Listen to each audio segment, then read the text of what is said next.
조갑제 TV 시청자 여러분 안녕하십니까? 7월 23일 오후 9시 31분입니다.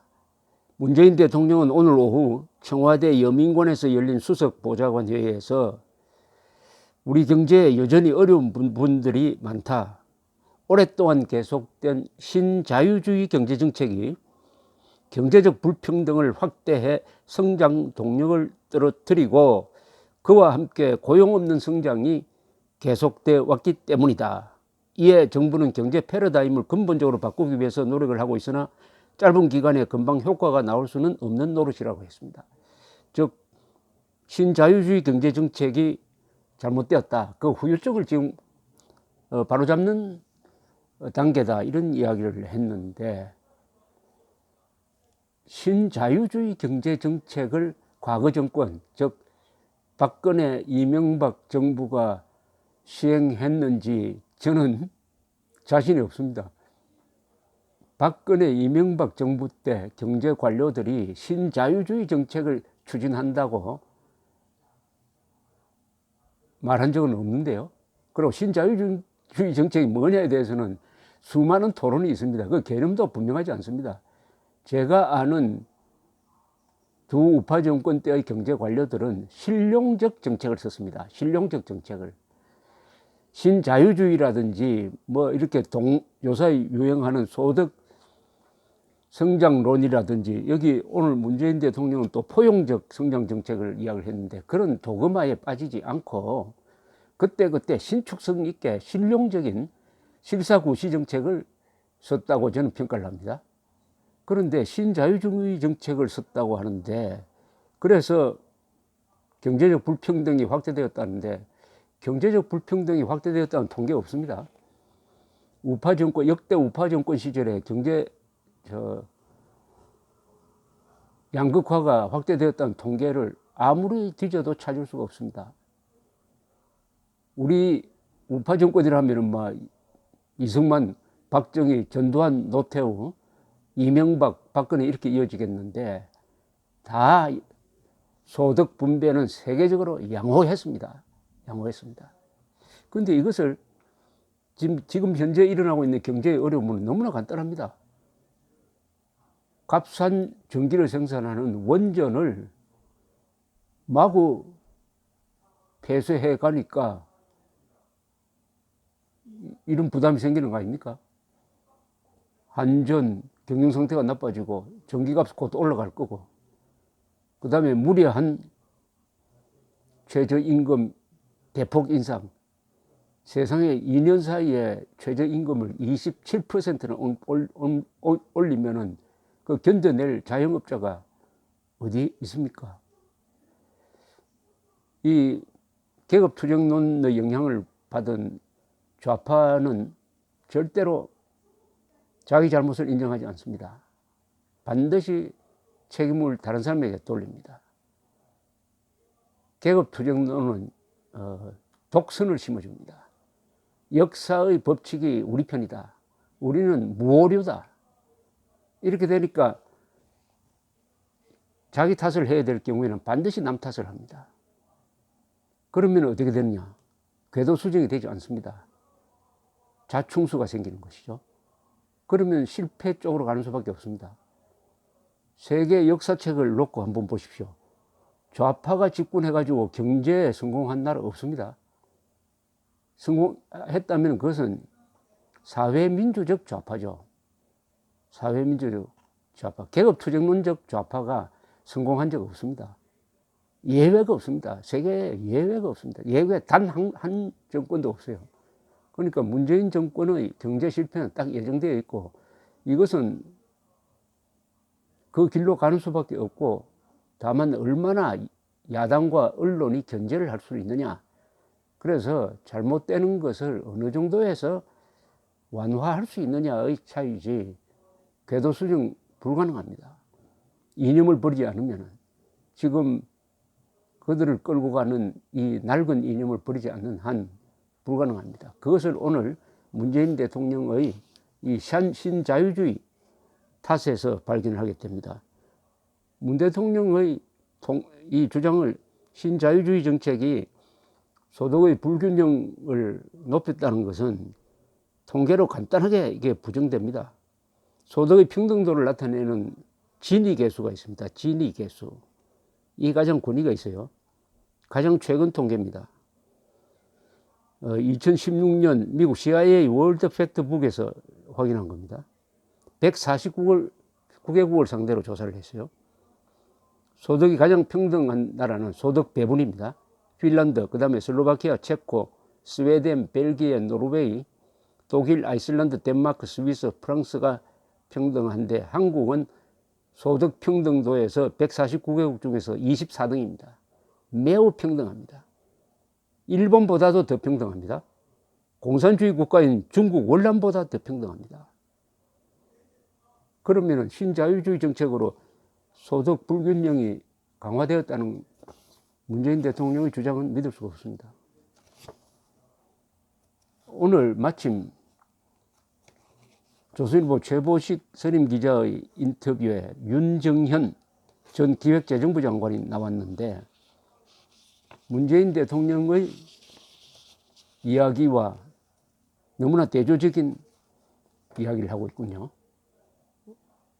이걸 먼저 읽고 오늘 오후에 있었던 문재인 대통령의 설명을 들으면 참 대조적입니다. 문재인 대통령의 설명에는 우리가 걷고 있는 포용적 성장 정책은 신자유주의 성장 정책에 대한 반성으로 주요 선진국들과 국제기구가 함께 동의하는 새로운 성장 정책이라며 정부는 길게 내다보면서 우리 경제의 기초 체력을 튼튼하게 마련해 가는데 주력해 나갈 것이라고 말했습니다. 그런데 그 밑에 보면은 국민 세금으로 여기저기 지원하는 내용이 쭉 들어가 있습니다. 근로장려 세제 대상은 약 2배, 지원 규모는 약 3배 확대하고 저소득층에 대한 기초연금 인상 시기도 대폭 앞당겼다. 이와 함께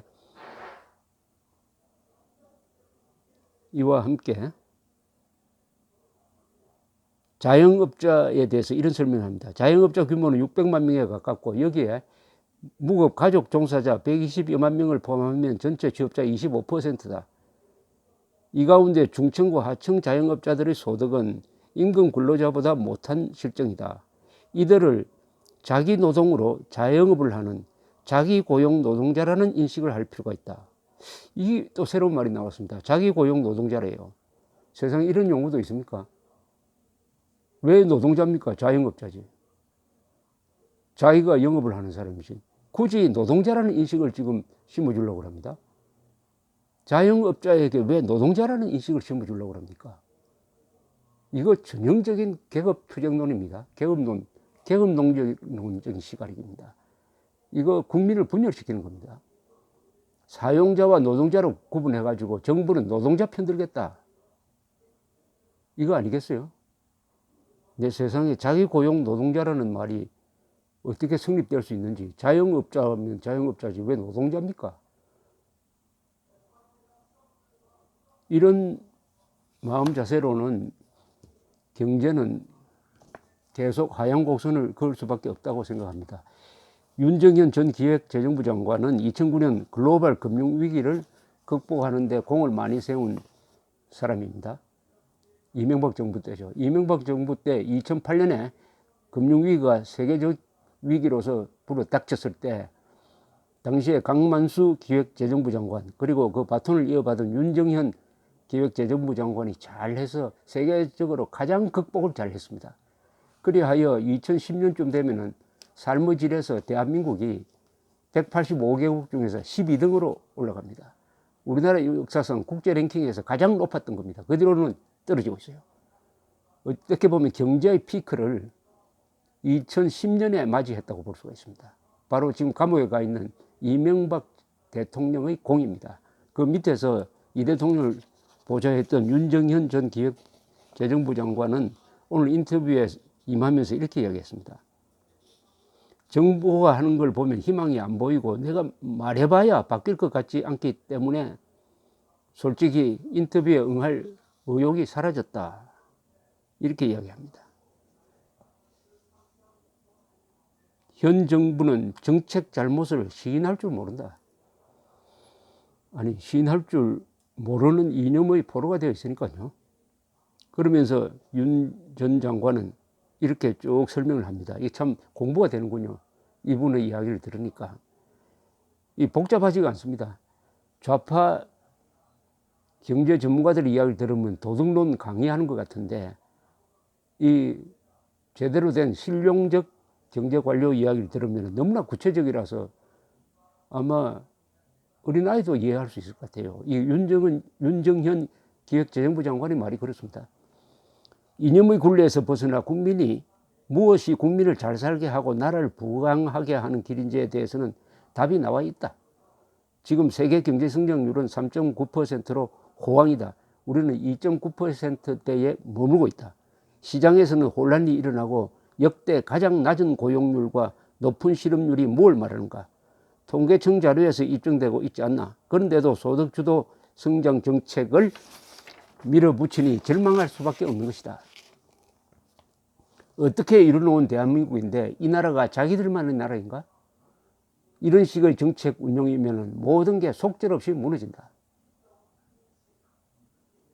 여권에서는 지금 경제의 어려움은 지난 정권의 적폐 탓이라는데 라고 물었더니 무책임한 소리다. 완전히 망하고 싶으면 전임자와 언론 탓으로 돌리라는 말이 있다. 과거 정권도 어렵지 않은 적이 없었지만 극복하고 이 정도까지 왔다. 하지만 이번 정권의 경제 운영은 몹시 위험하다. 현 정권이 지금까지 해온 탈원전, 최저임금, 주 52시간 정책마다 시장에서 어떻게 나타나고 있나? 방향이 틀렸으니 시간이 가면 갈수록 더 악화된다. 소득 주도 성장이란 검증된 바 없고 말이 안 되는 이론이다. 현실을 비틀어 이론에 맞추려 하니 지금의 혼란이 나타나는 것이다. 좌파의 비극이죠. 이념을 현실에 맞춰야 되는데 이론에다가 현실을 비틀면 현실이 비틀어지느냐 문제예요. 비틀어지지 않죠.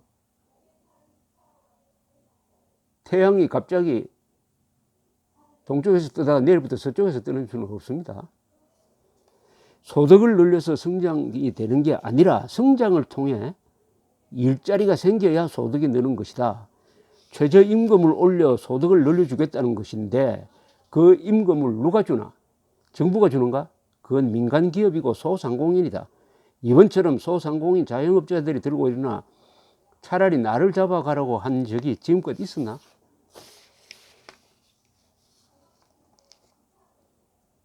한노총과 민노총 등 대기업 노조원의 복지만 보이고 이런 영세 자영업자들은 국민으로 안 보이는 모양이다.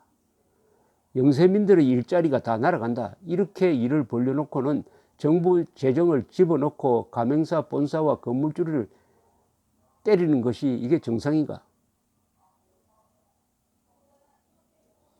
보수 정권에서 성장 중심으로 해오면서 소득 양극화와 불평등 구조가 심화됐으니 분배와 복지에 좀 더 무게를 둬야 하지 않는가라는 질문에 대해서는 자원 배분의 우선순위와 정책의 배열 때문이지 분배와 서민 소득을 신경 안 쓴 역대 정부가 어디 있느냐? 양극화가 심하다고 하는데 OECD 국가에서 그렇게 심하지 않다. 최저임금도 낮은 것이 아니다. 사실을 왜곡해 선전선동하는 것이다. 문재인 정부가 사실을 왜곡해 선전선동한답니다. 그렇게 주장하는 현 정권에서 서민계층이 더 어려워졌다. 시장과 통계가 증명하고 있지 않나? 현 정부는 시장에 대한 존중이 없다. 시장을 존중하지 않으니까 시장도 정권을 존중하지 않죠. 어떤 정책도 시장을 이길 수 없다. 지금 정부는 민간과 기업, 시장이 해야 하는 일을 자기가 하려고 한다. 이 정권이 기업이기도 하고 시장이기도 한다. 그런데 문제는 대한민국의 시장은 그게 국제적으로 다 연결돼 가지고 한국 정부가 명령한다고 듣는 게 아니라 세계 모든 나라가 명령을 해야 되는데 그럴 수는 없지 않습니까? 그러면 시장은 독자적으로 움직이죠. 지옥으로 가는 길은 선의로 포장되어 있다. 국민 세금을 받는 공무원이 책상에 앉아 시장도 모르면서 잘못된 정책을 만들어 국가 자원을 낭비하고 국민에게 충격을 주고 있는데 선이라서 용납될 수 있나? 마땅히 책임져야 하는 것이다. 지옥으로 가는 길은 선의로 포장되어 있다. 이거 유명한 말입니다. 정의로운 일을 한다 하는 이 도그마가 파멸로 가는 길이라는 이야기죠.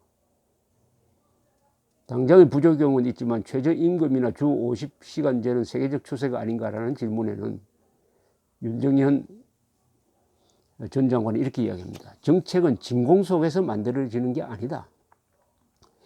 주어진 현실 환경에서 그 정책이 수용될 수 있을지 살펴야 한다.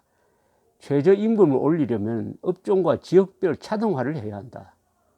조선소와 반도체, 편의점에서 일하는 것이 다르고 서울과 지방의 물가도 다르지 않은가. 주 50시간제도 업종마다 다를 수 있다. 휴일과 밤낮이 없는 언론사가 정말 52시간제를 할 수 있나? 지킬 수 없는 법을 일방적으로 만드는 것은 결국 범법자를 양산하는 것이나 다름없다. 근무시간은 원칙적으로 사용자와 근로자의 자율협의로 해야 하는 것이다.